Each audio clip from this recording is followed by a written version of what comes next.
Yuzu gasped as something heavy thwumped onto her chest, startling her awake. Yuzu, wake up! This is important! Yuzu blinked blearily up through the darkness. The only light came from the starlight outside. It illuminated only the edges of Selena's face where she loomed over Yuzu, her hair loose and tickling Yuzu's nose. The heavy thing on Yuzu's chest was Selena herself, and Yuzu groaned, shoving at Selena's chest. "Groff," she mumbled. "Selena, get off. Ugh." Rin stirred in the bed on the other side of the room, her eyes blinking groggily. "What time is it?" she mumbled, rubbing the back of her hand over her eyes.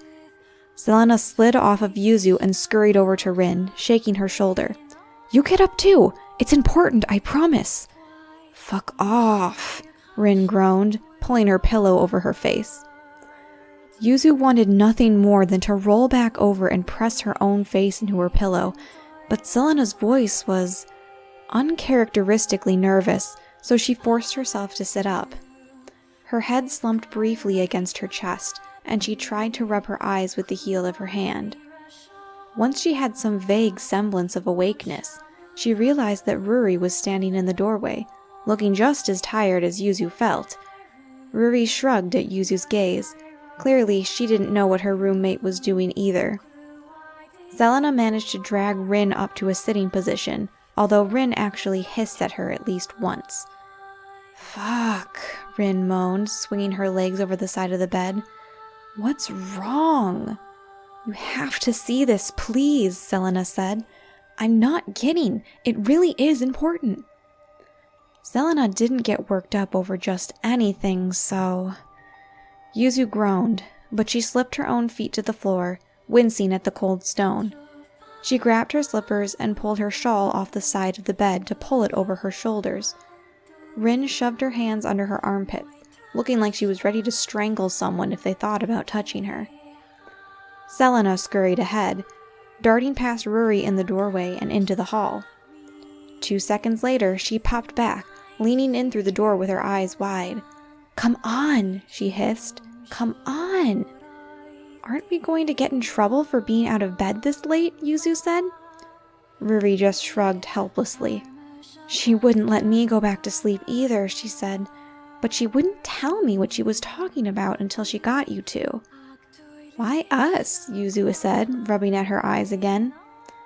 Ruri frowned, her eyes half closing.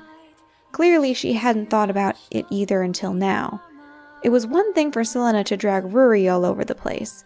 Ever since they had gotten comfortable with each other, Selena tended to run to Ruri for everything. To come get Yuzu and Rin, too? Sure, they all hung out together, but she wasn't sure what was up. Unless... were they already making a break for it? But they hadn't gathered any supplies, or made any plans about where they would go after they got through the barrier. And if Ruri didn't know what was going on, she couldn't summon the rock to disturb the motion barrier. Plus, as Selena darted forward down the hall, she skipped right past Masumi's room, and this was Masumi's plan mostly anyway. Something else must be up. The cool night air filtering through the windows slowly helped Yuzu's eyes to wake up, and she yawned. She was more alert now, at least. Rin still looked ready to murder someone, but she was shuffling along a little more quickly now. Selena kept running back and forth, darting forward, noticing that the others were far behind her, and darting back, tugging on Ruri's arm to insist that they all go faster. Selena took them to the end of the hall at the back door, cracking it open and slipping through. The cool air brushed Yuzu's face like velvet as they stepped out, her slippers pressing into the thick grass. Why were they going out the back? What did Selena need to show them? At night, the sanctuary was alight with starlight, making the world look like the realm of twilight where the goddess was said to have been born. The world was in soft shades of blue and gray that made everything look more dreamlike, and made Yuzu wonder if she was really awake. The moon, however, was dark. Just a thin crescent remained between the new moon tomorrow. Selena led them down the thin dirt path into the copse of trees. Were they going to the shrine? At this time of night? What was Selena doing out here in the first place that she would have noticed something to show them? The trees got thicker around them, thin, twisting things with peeling white bark and rustling leaves as they pushed through the thickening undergrowth. Finally, they punched through the wall of greenery into the clearing, and the shrine appeared. The shrine was a tiny thing, not at all like the sanctuary where the main rituals were held. Here, it was only a small house with the edges of the roof twisted up. The shingles needed some replacing, and the paint on the sides was peeling. It was only big enough to hold maybe 2 people at a time, or at least that's how it looked from the outside. The doors were always closed and locked. Inside, braver students who had peeked through the grill and peered through the shadows had said inside was only a single statue of a woman with a long veil, holding onto the hilt of a sword that hung from her hands. Rumors said that supposedly that was the blade itself that had once slain the demon thousands of years ago, left behind on the battlefield after both goddess and demon disappeared from the world. It had lost power since then, and was nothing more than a beautiful, symbolic hunk of steel. Selena didn't take them to the shrine, though. She stopped at the edge of the clearing, where a circle of stone had been placed into the ground, the shrine at the other end of it. Circular designs were carved in thin ruts into the stone and filled with water. The middle bubbled up with a constant stream from somewhere inside the stone. Yuzu wasn't sure how it worked, but the water was always running in this place, and it looked silver in the starlight, the faint sound of trickling joining the buzz of night insects. "Look," Selena said. "Look at that." Yuzu blinked. What was she looking at? She stepped forward, leaning around to Selena to see. Selena's bracelet was glowing. Yuzu's breath caught. She looked instinctively down at her own bracelet, lifting her wrist up to check the magenta stone. Hers was glowing too. Holding her breath, she touched the first stone gently. Her finger jumped back. It was warm. She looked back over her shoulder. Ruri and Rin were checking theirs too, and sure enough, the gems in their bracelets were glowing. "What's going on?" Rin said. "Where did you guys get your bracelets?" Selena asked. For a moment, none of them spoke. "Mine was an heirloom," Ruri said. "Passed down from my mother when I turned 11. "Stole mine," Rin said bluntly. They all looked at her. She blinked, not looking the least bit concerned. "What? I was going for the wallet. It happened to be in her pocket." It wasn't worth trying to get Rin to talk about her past, so Yuzu left it. I don't remember," Yuzu said, looking at her own bracelet. "I actually don't remember when I got it." "Mine was given to me," Selena said, "back when I was in the temple." A soft unease fell over the group. They all knew that Selena had once been an acolyte of the demon's temple, left there by her parents as barely more than an infant, but thinking about it too much was terrifying.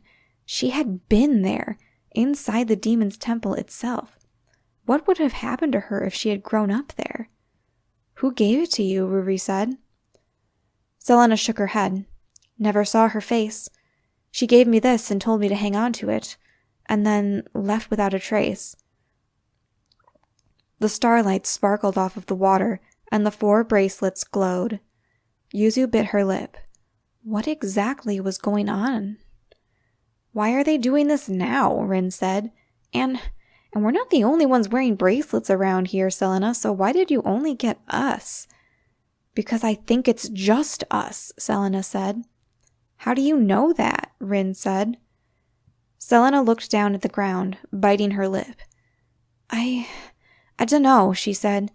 "I couldn't sleep, so I walked over here to think, and the bracelet started doing this when the moon moved over the trees and hit the water.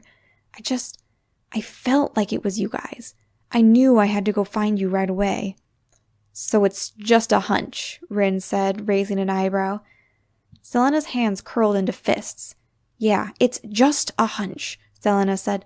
"Look, I don't get it either, but I saw my bracelet glow and I knew it was you 3, and I needed to confirm.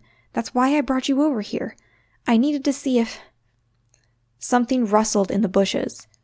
Ruri squeaked, then clapped her hands over her mouth. Rin whirled with her fists up, and Selena's hand flashed to her belt where she hid her knife that she wasn't supposed to have. Yuzu felt her heart leap, and she stumbled back into the clearing, eyes flashing everywhere. What had that been? Over there, Rin said suddenly, and Yuzu's head whipped around. Something moved. Something big. For a moment, it was just a shadowy shape, flashing back into the darkness. And then it was gone. That was a person, right? Ruri said, her voice trembling. I didn't imagine that. What would someone be doing out here at this time of night? Rin said. The nuns must have seen us out of bed, Selena said. If it was one of them, they would have said something and shoot us back, said Yuzu. But if it was an outsider, they would have set off the barrier. Ruri just grabbed Selena's wrist, hauling her back into the trees. Let's just go, she said, her voice cracking. Selena, please, let's get back to the dorms. We can talk there, I promise. Let's go. An owl hooted loudly in a nearby tree, and Yuzu jumped. The last thing her twitchy heart needed was for Ruri's nervousness to drag a flock of owls out of the trees to swarm them. Yeah, let's just go back, Yuzu said. Quick, guys. Her heart was thrumming so loudly in her ears. Who had that been?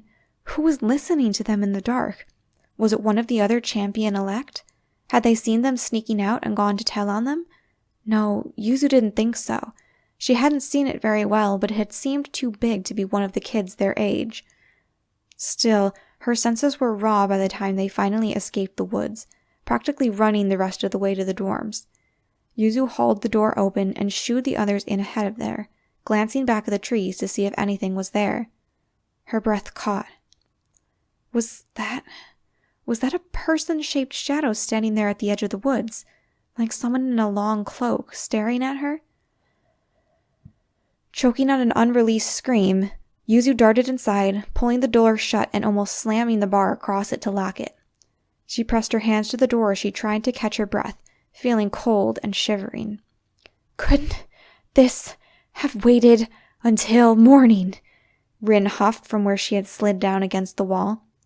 I didn't think it would work without the moon, Selena said, pressing her hand to the wall and wrapping the other around her stomach. Ruri leaned back against the wall on the other side from Rin, looking pale and sweaty.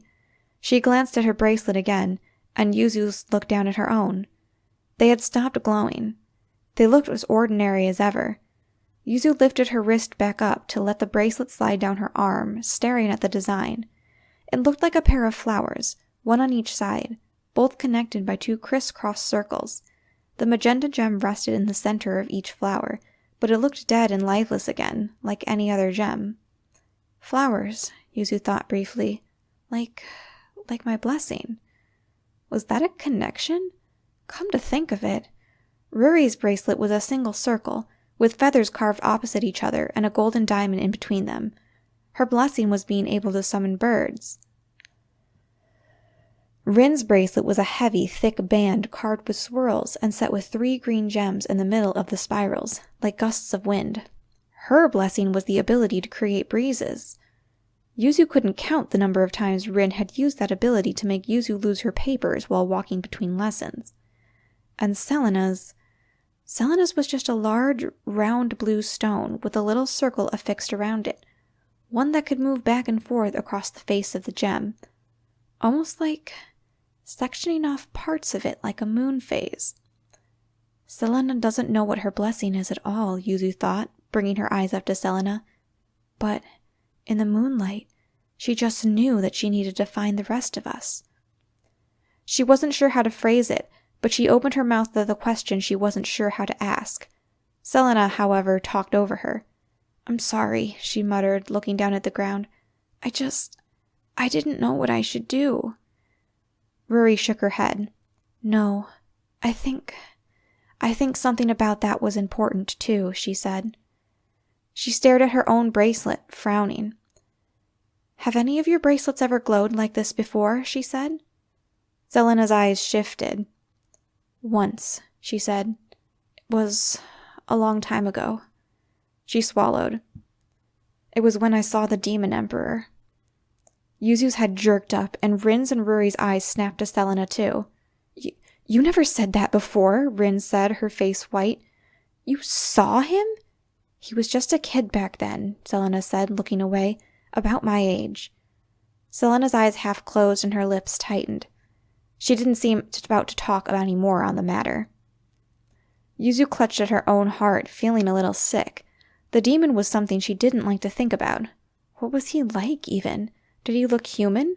Or was it like in the stories that Masami made up, that he was some gray, scaly monster with horns and spikes from his shoulders? My bracelet glowed then. It stopped after he was out of sight. She glanced at the others, frowning. "You don't have to look at me like I'm about to die," she said. "I told you, the demon was just a kid back then." "He's still a demon," Rin said. "You know, the thing that almost destroyed the entire world, and you're acting like it was no big deal that you were feet away from him?" Selena shifted, looking uncomfortable. "What about you guys? Your bracelets ever do this?" she said, clearly trying to change the subject. Rin shook her head, and Ruri looked thoughtful for a moment before shaking her head too. Something in Yuzu's memories sparked. She said, yes, I think it did." Everyone looked at her, and she bit her lip, bringing her hand to her mouth to think. "I think it must have been back then." "Back then?" Ruri said. Rin's eyes lit up with recognition, though. "You mean back when you lived in the capital? Is this about that kid?" "That one she always talks about?" Selena said. "I don't always talk about him," Yuzu said, her face flushing. "Rin talks about Yugo way more than I talk about him." "Hey," Rin said. "Which kid?" Ruri said, blinking. Selena rolled her eyes. "Is your head up in the clouds with your birds, too? You know, the one Yuzu talks about like he's the reason she fights so hard and all that ballad adventure hero bullshit." "I hate all of you," Yuzu muttered.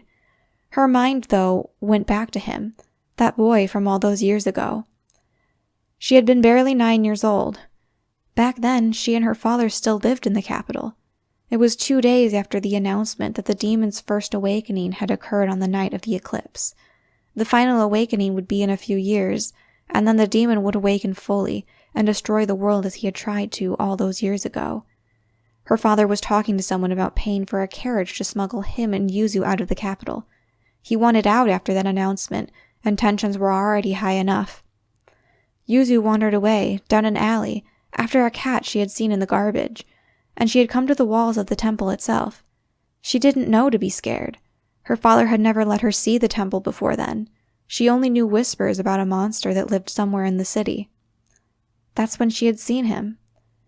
He looked the same age as her, huddled on a balcony of the temple that was high enough that Yuzu could see him if she toddled back away from the wall.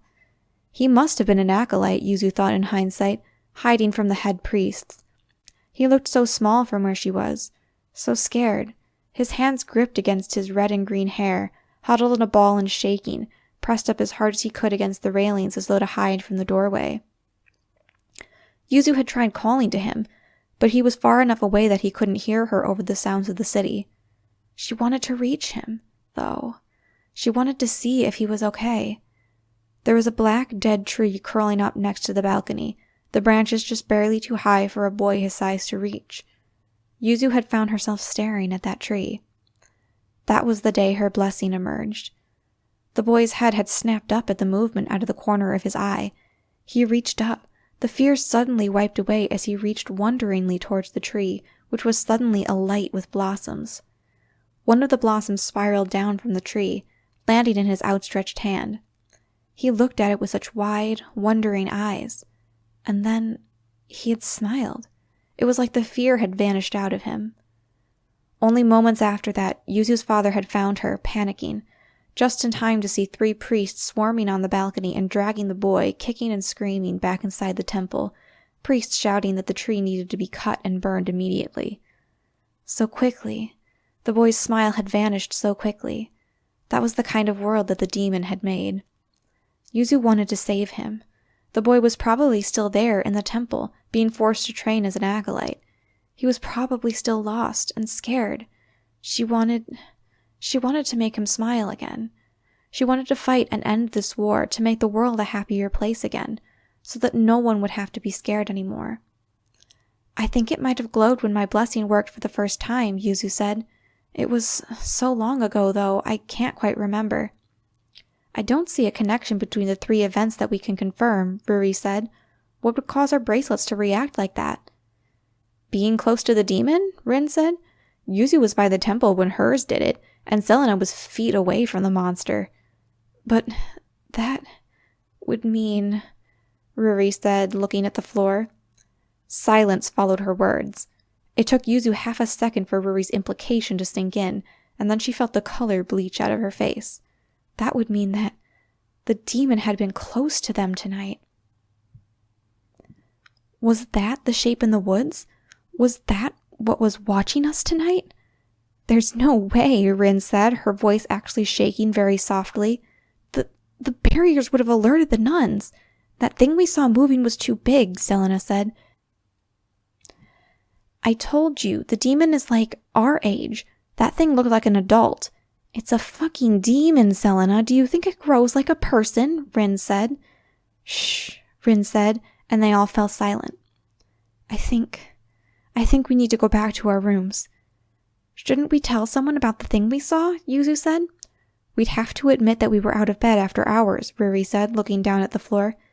Not only that, but if it was really something dangerous, the barrier would have caught it. There are constant patrols, and we're safer in here. But, Rin said. Ruri held up her hands. We don't have to sleep, she said.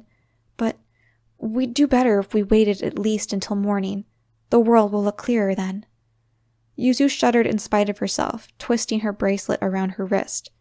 Could the demon have really been here?